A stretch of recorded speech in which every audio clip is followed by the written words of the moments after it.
Welcome to this week's episode of Team Talk. I'm really excited to have with me today one of the most accomplished players in the game's history, SDK, one-time Evo champ and League champ as well of the game.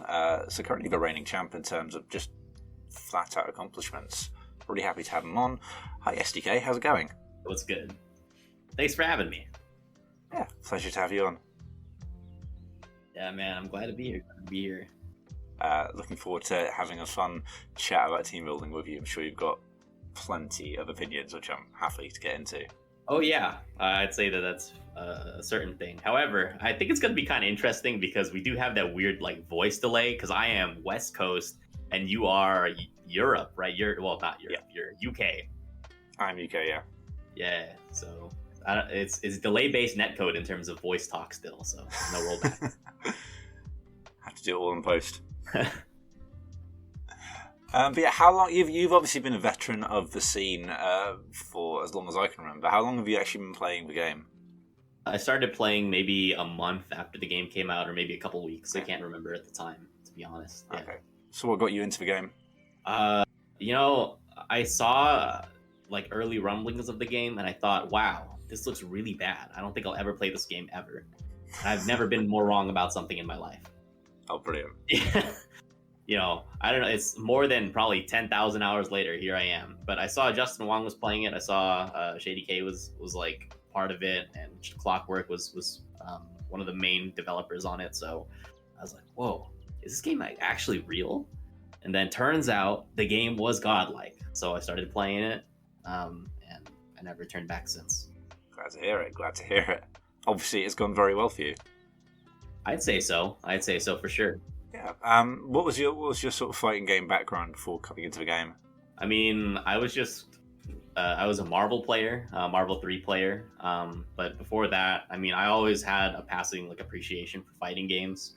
Like when I was really little, there was always the arcade cabinets at the bowling alley, and I'd play some Marvel 2 there, and I could do quarter circle motions and stuff. But obviously, my competitive drive wasn't really there. But I got a fight stick when I was 12 when I played some Street Fighter 4.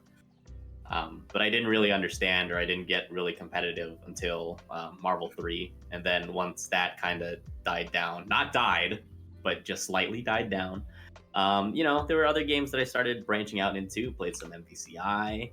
And then from there, when that fizzled out, I was all over the place. Played pretty much anything and everything after that. Nice. Until you finally settled on Grid? I mean, yeah, I'd say that I settled on Grid, but even then, I'm still playing pretty much any fighting game you can name, or I have played most. Not everyone. I'm still getting to a whole bunch of the older ones, but yeah, I've been playing a ton of fighting games, man. I try to play a new one a few new ones every month or so. Do you reckon that helps just in terms of approaching the game in general as well, having that experience of different systems? Oh, absolutely. Especially if I start competing in something a little bit more. Different games are skewed towards different ranges and different rewards for different spots you could stay at. So those always carry over, and resource management is always pretty huge too. Yeah, absolutely. Surprisingly, I'd say card games actually probably gave me the best kind of outlook on how to look at competitive stuff. And really? Yeah, I think so. I think that's when I really started to figure out how to start playing to win. Yeah, that sort of classic series of what is in it, MTG articles. Yeah, they had a big impact. If you want to just figure out how to compete and how to deal with the opponent's stuff and how to optimize your chances at winning, then you can't really go better than those old MTG articles. Who's the Beatdown is phenomenal. Even old chess strategies. If you listen to the way people talk about chess meta right now, it applies almost directly if you just change a couple words around. Yeah, solid. Yeah. Back to Grid for the time being. So, what's your current team? What's the setup looking like at the moment? Probably still Gia, Chun, Jen. That would probably be my main. I just put the most hours into it, and I just have the most training with it, I'd say. Yeah. It's a team you're pretty well known for at this point, I'd say. I'd say so as well. Yeah. So what was the process of settling on that team where did you? Well, obviously you've played probably more teams than most people in the game. So what was your sort of process on eventually settling into that team? It's a team that complements my strengths a lot, and I think it's like one of the best teams at playing Battle for the Grid. Uh, so I think that the game is only like a few different phases. It's got your opening gambit, which Gia handles. She's one of the few characters who has one of the strong opening gambits. And then I've got a damage engine in Chun-Li, who I believe also is kind of cracked out in other areas too. Yeah. So she's just kind of like a Swiss Army knife. And then I've got Jen as my primary Zord user and one of the best assists as well. Yeah. I had also been playing like RJ and stuff beforehand, but just basically any damage engine can slot into the second slot. And I've just been playing Gia Jen for the longest time because, one, it seemed like they were the most stable. Like, it didn't seem like they were going to get touched by any kind of patches for a long time. And two, they were also just pretty strong. Definitely, I definitely remember there was a turning point when you were playing, when you switched to maining, I think, Jen. And I can't remember exactly when it was, but I think it was a point when you were playing Trey for a bit. And there was a point when you eventually started dropping Trey and adding Jen in, and the results started coming in a lot quicker. Yeah, I mean, I was consistently... Actually, prior to that, so obviously Trey was like pretty good at some point, and I was winning. I won Evo with Trey, for instance. Yeah. But then, in online tournaments, I started kind of falling behind, and I started to get those second places and stuff. So I switched from, I just switched to Jen basically because I realized, man, Trey's kind of terrible, Jen's kind of good. It's a good strategy to do. Note to any Trinity players out there, this is a good strategy. Yeah, I think so as well. Get your best bang for your buck, man. Don't waste your effort. Don't fight your own team. I don't understand why so many people are obsessed with overcoming the weaknesses of their own team as opposed to fighting their opponent the best that they can. Yeah, I guess some people have that sort of idea about the characters in a game, they want to mess with them and they just sort of get attached. But definitely, if you're playing to win, there's a lot to be said for actually just making it as easy for yourself as possible. Yeah, I mean, it isn't even really just like playing to win, because that's like kind of a misnomer. It's like you don't just have the best time whenever you're trying to win, like in quotes. It's just you prioritize the interactions of you and your opponent above you and like your own team, for instance. Yeah.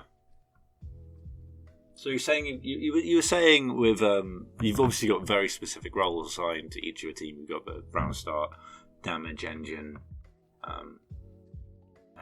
round start, damage engine, and Zord user. How does that sort of generally manifest in a game plan? I remember you saying recently you ideally like want to win neutral and then not have to win it again. Recently. Yeah, that's true. The game plan is, well, obviously you just have a whole bunch of different game plans, right? So if ideally I'm just going to win the opening gambit and then nobody has any chance to play anything, and then I just run my mix-ups and then I win. But when people start having a better idea of how to counter those, then is when I think it kind of gets a little bit interesting. So at the round start, I've got the Gia. For those who don't know, Gia, Eric, and Zed are like the three meta round start characters because they've got a 10-frame move that reaches the other opponent.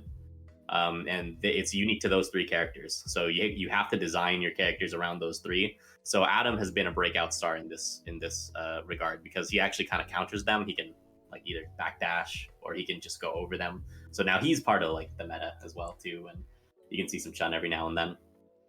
But anyhow, so I've got the Gia, and then I do the round start opening, and then it rotates to Chun. So then, if they block, if they've also answered my Gia correctly, then they also rotate to their second character, and then I try to play a little bit of neutral here, because ideally, the way that I set up my round starts is that the answers to those are always to back off or to play some kind of defensive role. So if you know the handshake in quotes, then you let me play a little bit of neutral, and I got some Chun and Jen to help me out with that. And if I can successfully play neutral for a little bit, then the gen missiles get to come down because they're not in my face, so they can't really answer the gen very well. And then if all of that goes wrong and then it's gen on point, then I just kind of have to stall, maybe fish for a hit or something like that until my assists come back up, and then I just kind of run neutral until mid game approaches, and then once mid game approaches, that's when like some character dies or something, or some character the opening gambit is over. Then I'm probably going to try to rotate back into Chun as soon as I can, and then I'm going to try to poke you with assists, and I'm going to play neutral until I get you to block something, and then I'm going to force an unblockable on you, or I'm going to try my best to force an unblockable on you, and then run those mix-ups that I was talking about earlier. And if everything goes wrong, then I'm playing Zord, and I'm going to try to do some Zord unblockables. Nice. That's pretty much the whole game plan, I'd say. Yeah, that's fair. It's good, solid, and succinct. It's kind of what you want. So do you think, obviously I'd say you put more time than most people in Grid just thinking about like how does the entire game plan work? What do you think the benefits of like really mapping out that game plan are? Well, again, everything's a resource, including brain space. So you don't have to. I remember when I was little, and we would do multiplication and stuff. Every time we would have to multiply something, I would add up the numbers every time in my head. And I feel like that's kind of what people are doing now. Instead of just having certain things memorized that are going to happen. Yeah. They have to work out. They got to do the math every single time, and it slows them down. And then they get too confused or too brain fried to deal with any of the novel situations that pop up. So it just allocates brain space for weird situations, and lets me solve other things a lot quicker than I think a lot of people. Yeah, that's fair. Yeah, and then also you'll find that some of those answers answer a lot of different other situations. So you don't even have to think a lot of the time. You just copy and paste whatever you said last time, Yeah, there's definite value to that. Just saving up the brain space that you need.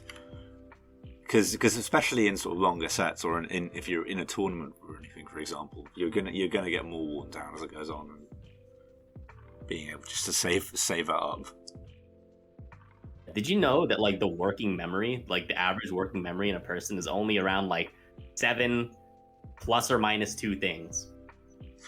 I did not know that. Yeah, so in any given time, you can only have 7 things in your short-term memory, so you better make it count. The more things that you can store in your long-term memory, the better. That's how I view it. Yeah.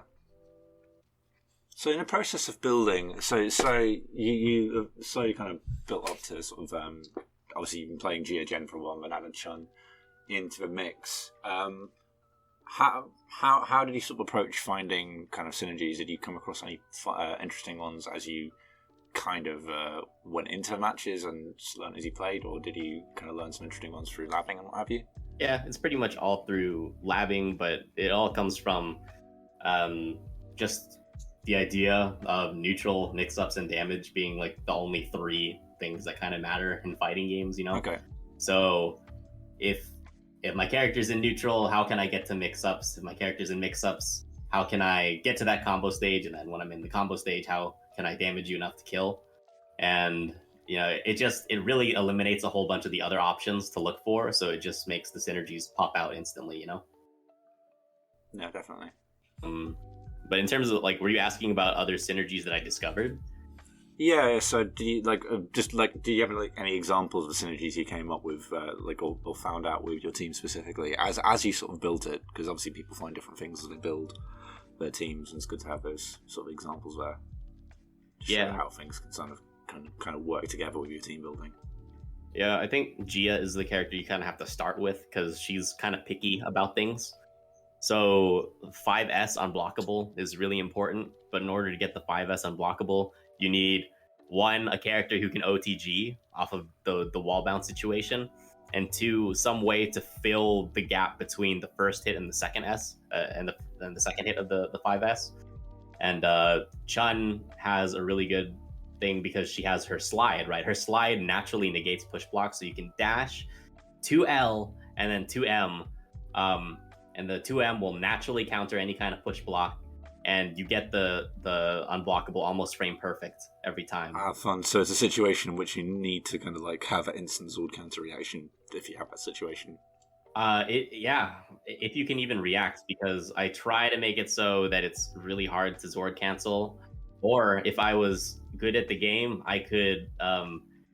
The only place where you can really Zord cancel conveniently is off of the low 2L from Chun, right? Because the other ones are lows. You can't hold forward, or you can't go easily into those. Yeah. So I am still able to Kara throw you out of those Zord counters, even if you were to do it in theory. But I'm not. In theory, yeah. I'm not there yet. Everyone's got places to go. Yeah. That's one of my main weaknesses for sure. Sure. Yes, I mean that's like mainly the thing about my synergies and whatnot, is that it's all kind of ways to lead into unblockables, or from the unblockables how to lead to damage and stuff. So with Jen, I find that Gia and Chun are both pretty amazing to support my instant overhead habits. I could just run into you, call my assist, and instant overhead. And you can't actually do that with a lot of assists, surprisingly, because it leaves them too awkward to confirm a lot of the time. Or, you can't just call the assist and do it, but these characters can do that. So I'm pretty. Yeah, that's really helpful. Right? Yeah. That's what I'm saying. Yeah. Yeah, I find a lot of time just having easy pickups off assists does actually matter quite a lot more than you think. It's one of the main things I look for, I think. Yeah, because obviously I play Daishi a decent amount. Right. Which is, and Daishi assist is like something like you have to be like very ready to combo off of. Yeah. Because it has like an instant wall bounce that can either go one side or the other. So it's one of those things that can just be a bit of effort depending on what characters you have. And they don't stay on the ground for that long afterward too for an OTG pickup. No, not at all. Yeah, so a lot of the time you get a successful Daishi call and you get no reward for it, basically. You're just back to where you started. Yeah, exactly. So just having something where just like kind of like Gia or Chun keeping you in place. Yep, and they're gonna be pretty much the same place every time, and I can just confirm. It's kind of one of those things where just kind of like assists where you can kind of just remove a lot of like variables. Yeah, which is just nice.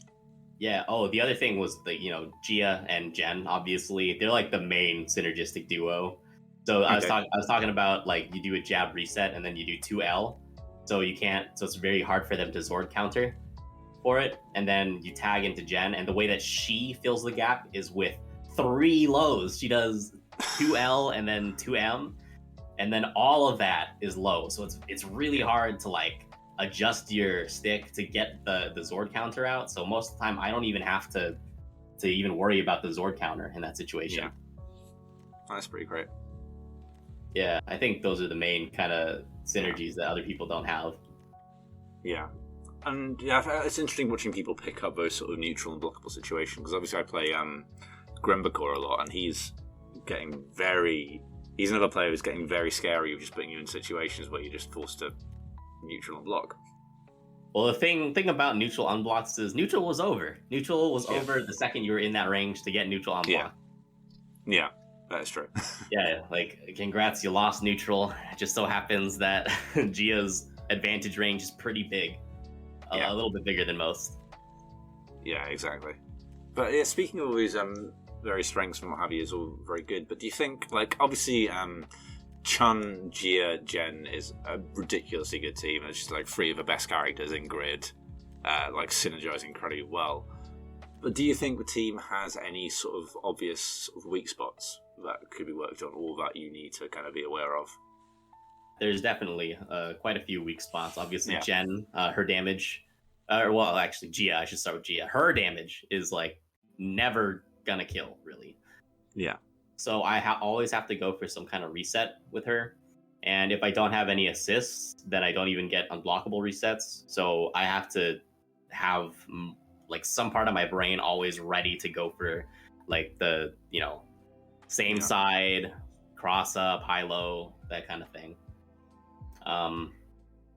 The other part of it is that Chun, so everyone talks about Chun being like, a god tier character or whatever, but I think she's quite bad at keeping her advantage state after she gets something, because okay, like you block a slide, you push block her out, and then you're back to neutral, right? You don't really. It's not like you're blocking Jen where you block something from Jen and then you have to block like 5 million layers of mix-ups afterward.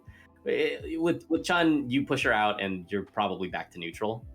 So I always have to be ready to like either have fireballs beforehand to control a possible scramble that can happen afterward, or I always have to be ready to like reset back to a really stable neutral situation with her. And with Jen, obviously she can't kill anybody who like wants to jump. So that's the main thing, because you know I have to hit the Plinkfinite on only grounded characters. So once people start to learn that you can jump out of her Plink pressure, then it'll be a little bit more interesting, I think. Yeah, I feel like a lot of weaknesses and a lot of them don't become immediately apparent because there's a lot of situations that people just haven't labbed. Yeah, a lot of that, like a lot of the tip of the counterplay, I have really only just like talked about, and people aren't really there yet. You know, because people still get hit with my round start with Gia, for instance. I mean, sometimes I just guess right, but a lot of the time people just completely play it wrong, and I just win. Just straight into it. Exactly. Or you know they're not tagging correctly, so that's one of the most clear examples of that. But in general, people just we're not to the point where I'm using everything in my bag yet, so the weaknesses aren't really apparent. Fighting words for the future. People figure out SDK so you can start pulling out the fun stuff. Saying, man, I just want to play Grid. Yeah. I want to play other people who also want to play Grid and who aren't trying to force Grid into something else that they want to play, you know? Fair enough. But yeah, it definitely feels like you've got the team very figured out and you've got lots of stuff stored for it. But do you have any plans for the future? Do you have any characters you're experimenting with? I mean, honestly, I said that I basically don't have a main team usually. I will say that I play Gia, Chun, Jen for like tournaments, but with the league being over and stuff, I don't really find much of any motivation to play at that kind of level, you know? Yeah. So I'm just playing mostly random, to be honest. Well, I guess right now I'm playing Rita, but random select is probably like my favorite team in the game. Yeah. I've definitely noticed on stream you I've always enjoyed you kind of picking a character and then kind of figuring out how they would work in that position from there. Yeah, man, there's only really 3 roles. Neutral, mix, and damage, so that's pretty... things fall into place when the characters have the tools. Yeah. Sometimes you get a character like Trini, so that's why I wrote my randomizer to exclude any characters that I think are really bad. Fair enough. Some characters just don't have any kind of redeeming qualities. That's true. Yeah. Sorry, I don't know. Obi. Well, I'm always curious, like, what do you think about Daishi? You know, like, what draws you towards him? What do you think his role on the team actually is? I think I've always what I've really appreciated. I think it's partly because of how I play Zed, but I really enjoy Daishi. Because on one hand, I've found I really enjoy a forward moving assist. Obviously, there's Goldar and Trey and Daishi and Jason, the kind of premier sort of forward move, and Adam and Dog as well, I guess. So on one hand, I really enjoy forward moving assist because I like setting up something and then kind of instantly being able to put pressure on, which a forward moving assist helps with. Yeah, it does. And the other thing I've really enjoyed, that I've always enjoyed with Dai, is just to me he feels very fluid because he has some really nice tag outs. Yeah. So he's always fit very well into my team. When I've got the rotation going in my team, I can kind of establish kind of really nice tagging rhythm with Daishi, where I kind of can constantly kind of keep a forward pressure. I'm very much aware of Dai's weaknesses. But I've always just been interested in trying to optimize the character and figuring him out. So it's always been a bit of a puzzle to me figure out. But yeah, Dai has and I think so. Yeah, Dai's most of Dai's strengths, real strengths, I think, come from not keeping the character in and tagging him out, Right. which is a weird one. But I think he like it's a bit unexplored, but I think he does have some really strong just tag out options. I think something like 5L on block into 6S tag out is really strong. Yeah, I'd But say. it's, Honestly, it's, that's again, almost like an assist extension if you look at it. yeah. So that's more into damage and stuff. I remember when I was trying to tier him and I was trying to put him into a role, I put him in neutral because I think his 5S tag out is quite good. Yeah, I think it's really nice. Yeah. You need to set up. You need room to set it up a bit, but it's good. Yeah. But where would you categorize him? Like, is he doing the mix, neutral, damage? I think the perennial problem with Daishi is that he's just ultimately too, like, in neutral he's too reactive with no tools to force anything from the opponent. Like, he's got nothing that like actively forces a decision. Like, if he's just in neutral, he just kind of sit there and throw out an orb and like slowly advance, and then he has. It's a problem with him having like very poor like quick mix-up options. He can't act very quickly out of success, so he can't use that for a close mix-up or anything. So when he has the problem of like none of his approach options are safe, so he has to approach linearly. He can't force a reaction from the opponent, so he has to approach without any backup really, or any sort of mix. And when he approaches, it's strike throw, and that's basically it. Yeah. Although so that's the. Yeah, go on. Well, I want to hear what you were gonna say. No, it's just my conclusion of that is it's basically just a problem of where he's kind of in a place where, because his approach options are so. It's something I've been thinking about a bit with like characters like Trey and Daishi.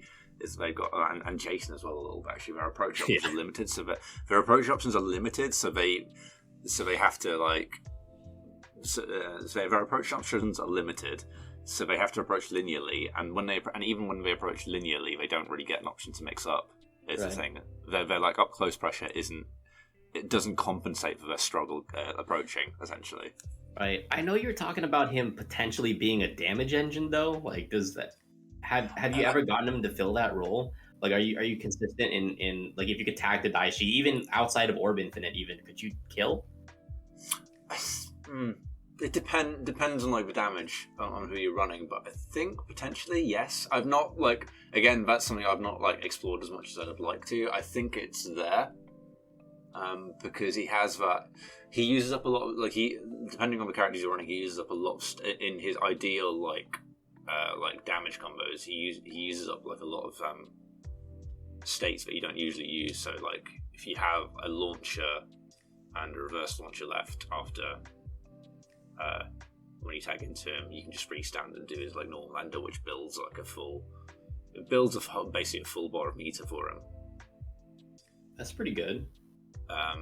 Just off the restand, and that's So I think, and that's not even including his infinite. So I think potentially he's got like pretty good damage engine value, and I don't think his ender is particularly hard either.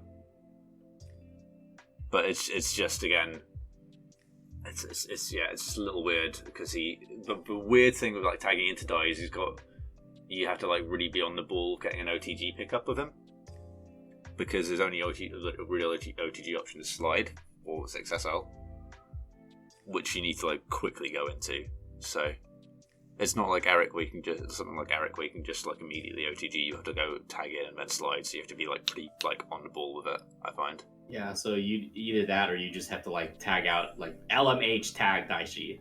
Yeah, something like that. Yeah. Okay, that's. I mean, it seems he's a really picky team builder person, but I think he is. Yeah. In an ideal world, like where you've optimized everything, where do you think he's like? What do you think his main crazy strengths are? Like you were talking about tagging out, but I was thinking, what else besides the unblock does he have on tag out? I think 5S is one of the strong ones, because obviously you get that sort of like you either force a block or a jump. If you can get it going, which can be really strong. I think that's probably one of the main ones. Depending on if you've got a character that needs to set something up, Orb can be decent as just if you can get Orb out and then tag into an assist and set up some like zoning, like it can be quite nice just to set up a bit of screen control. But I think the main one is like threatening like unblocks with like tag out lows more than anything. Yeah, I could see that. I guess I don't see Walkling all that much because he's just kind of a sitting duck up there. Walkling, you need to do it for an assist, Right. Otherwise you're just dead. Walkling is funny because it lets you do glitches with Dai, but Yeah, do you find those to be? Do you think that they'll be practical, those glitches? Again, it's pretty situational. It's like very assist dependent. You need a right assist for it, but I've seen Toastman do them quite a lot actually. So Toastman, when Toastman played Dai Lauren, I saw him do call Lauren assist, dash forward with Dai, and then Walkling to shunt the assist forward to like instantly get range. So I've seen Toastman do it a little bit. So like it depends on like what level of glitch you want to go for. I think like just basic like assist like pulling is pretty decent just in terms of like playing with like your assist options as Dai. And then like going full on like teleporting the opponent is funny, but if they like catch onto it, it's more of a meme than anything. That's tough. It just needs to block the overhead. Yeah. But actually, it's not that bad because you can actually pull the assist behind them and then instantly tag to the assist. That's quite good. So it's quite good, yeah. So it depends on what level you want to go with it. So like I think like something like Dai Sentry is really good at that because you can just call Sentry assist switch. Yeah, I know you were playing Sentry for a while. Are you still playing? I'm still on Sentry. I've really kind of fallen in love with the character, to be honest. I think he's real fun. Yeah, these dash buffs too. Helping out your team quite a bit. Definitely. Yeah, because Daishi's strike throw wasn't even real. Now at least it really wasn't. Yeah. It's a little better now. I think the other like random thing I enjoy about Dai is that he has like his snap is just this universal like you have to push block this button. Yeah, it's a way Which at I least find for him pretty to disengage. Yeah. Not a lot of characters can do that. Like once they're really in their chain or whatever, usually you just have to commit to something. But he can go commit the snap and then back off. Yeah, which is nice. Yeah. And if they don't push block, you just grab because that's like they have to attack that. Yep. True. Because it is +7 on block, which is the exact startup of grab. That is pretty good. Which is kind of funny. But early push block though, you would be able to, mitigate that situation. Oh, for sure, yeah. And then that's another. That's another reason why I enjoyed the 5L 6S tag out because it's basically push block immune as well. Mm-hmm. Yeah. Okay. I like that. So that's one of the strengths I think. But yeah, I think he's like generally a struggle character. Obviously, like there's like he's got a lot of issues, but he's a cool character at the same time. I mean, you were talking about plans and stuff. Daishi was one of the characters where I was like really trying to figure out. I'm really trying to figure out like what am I missing with him? I know that you were doing the crumple, the jab, flip out, unblockable. That one, I still can't even do those, by the way. But that does kind of shoot him up a little bit. I don't think they're that hard to do. You just need to like get the crumple in the corner, and that's it. That's why.